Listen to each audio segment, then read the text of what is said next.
शुभूची एवढी हिंमत, माझ्या नावाचा गैरवापर करून मलाच फसवतोय.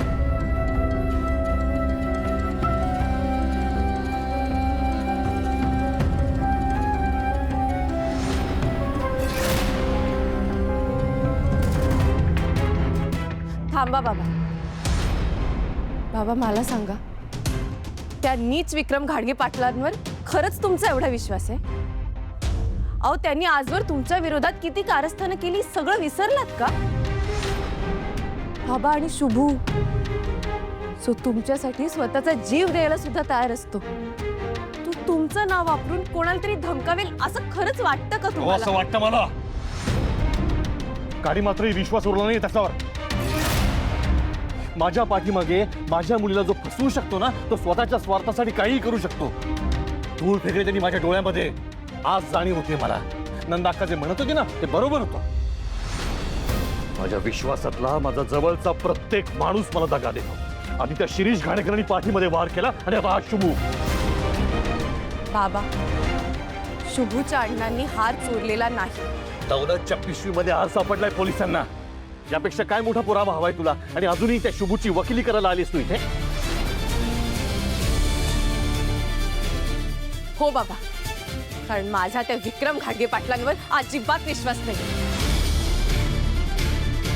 अहो, आज जे काही ते सगळे पत्रकार घरात घुसले होते, उद्या टीव्ही चॅनल्सवर, न्यूजपेपरमध्ये सगळीकडे आता बातमी पसरणार. शुभूची आणि बिचारा अण्णांची किती बदनामी होईल. तुम्ही पत्रकारांसमोर तरी असं बोलायला नको होतं.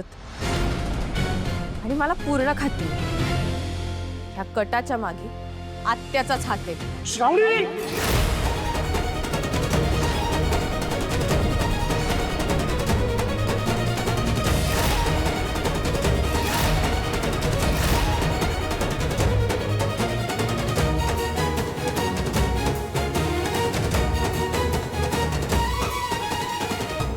ठीक आहे, आता तुम्हाला माझं बोलणं पटत नाहीये ना, पण एक दिवस तुम्हाला नक्की कळेल की मी आणि शुभू खरं बोलत होतो. नंदाक्काबद्दल मी एक शब्द ऐकून घेणार नाही. श्रावणी, शुभूलाही ठणकावून सांगितलंय, तुलाही सांगतोय. आत्ताच्या आत्ता त्या शुभूचं खोळ डोक्यातनं काढून टाकायचं. गद्दार आहे तो. 100% खरं बोलायला असं तुम्ही साहेब.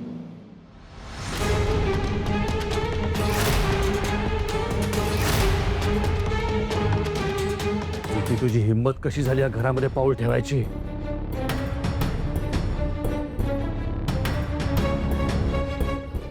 साहेब, माफ करा. तुमच्या परवानगीशिवाय मी इथं यायला नको होतं. मला मान्य आहे तुमचा माझ्यावर राग आहे, पण काय करू साहेब, शुभूने जे काही केलंय ते माझ्या कानावर आलं आणि मी धावत पळत तुम्हाला भेटायला आलो इथं. स्वीटी बास, काय तमाशा लावलायस? साहेब, तुमच्या नजरेत हे गुन्हेगारच असेल, पण खरं सांगू, शुभूनं मला फसवून या घराबाहेर काढलं. खरं सांगालोय, लहानपणापासून का नाही शुभूचं माझ्यावर जीवापाड प्रेम होतं, म्हणून तर आमचं लगीन ठरलं होतं. श्रावणी त्याच्या आयुष्यात आली, त्याची सलगी जमली आणि मग काय मला बाजूला सारून टाकलं. त्या सतत श्रावणीच्या मागं पुढं करत बसायचा, तेवढाच राग होता माझा तिच्यावर, दुसरं काहीच नाही. ही सांगायची गोष्ट नाही साहेब, पण शुभूनं मलाच नाही, माझ्या घरच्यांना बी लई त्रास दिलाय, काही भोगलंय मी. आणि माझी एवढीच इच्छा आहे की जे मी भोगलंय ते श्रावणीनं भोगू नये.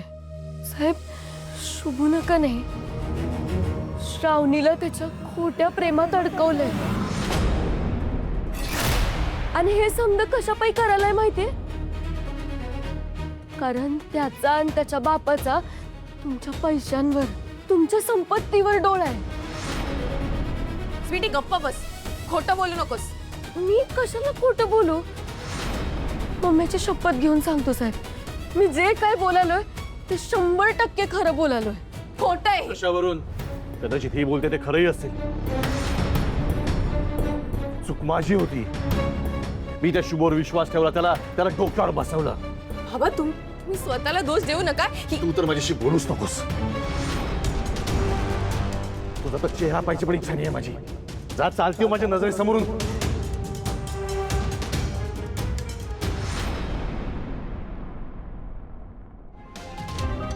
साहेब अहो खरंच ती घर सोडून गेली तर? काय फरक नाही पडत मला. पृथ्वी, हाँ भैया, नंदा का कुठे आहे? एका अर्जंट कामासाठी दिल्लीला गेले मगाशी. हा गुंता आता तीच सोडू शकते.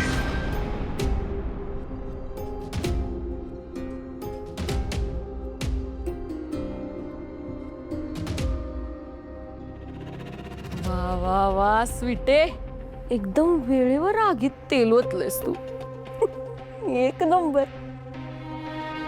आता या घरात असं काही भडका उडणार आहे की समजा जळून खाक होणार आहे.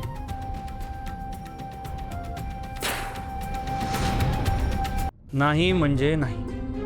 हो साहेब, असं काय करताय?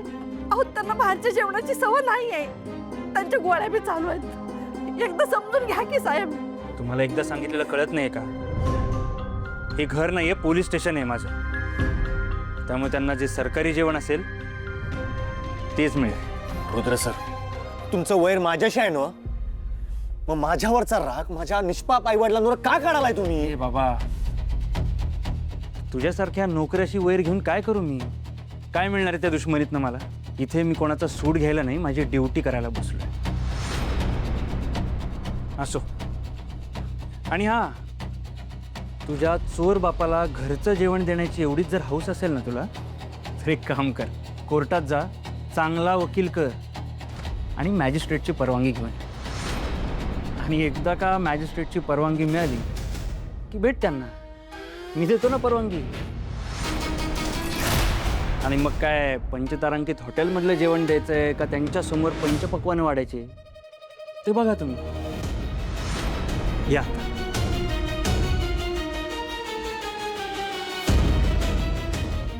सांगतो. शुभाचा फोन आहे. उचल, काय म्हणते बघ.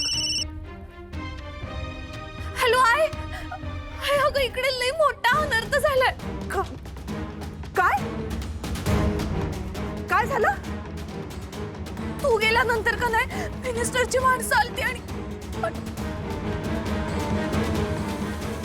त्यांनी आपलं सगळं सामान आउट हाऊसच्या बाहेर फेकून दिले. आवाज पण हाकलून दिले ग.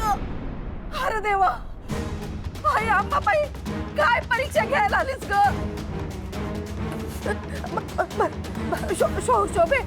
शोभे, तू काय बी काळजी करू नका. मी आत्ताच्या आत्ता येतो. तू थांब तिथं.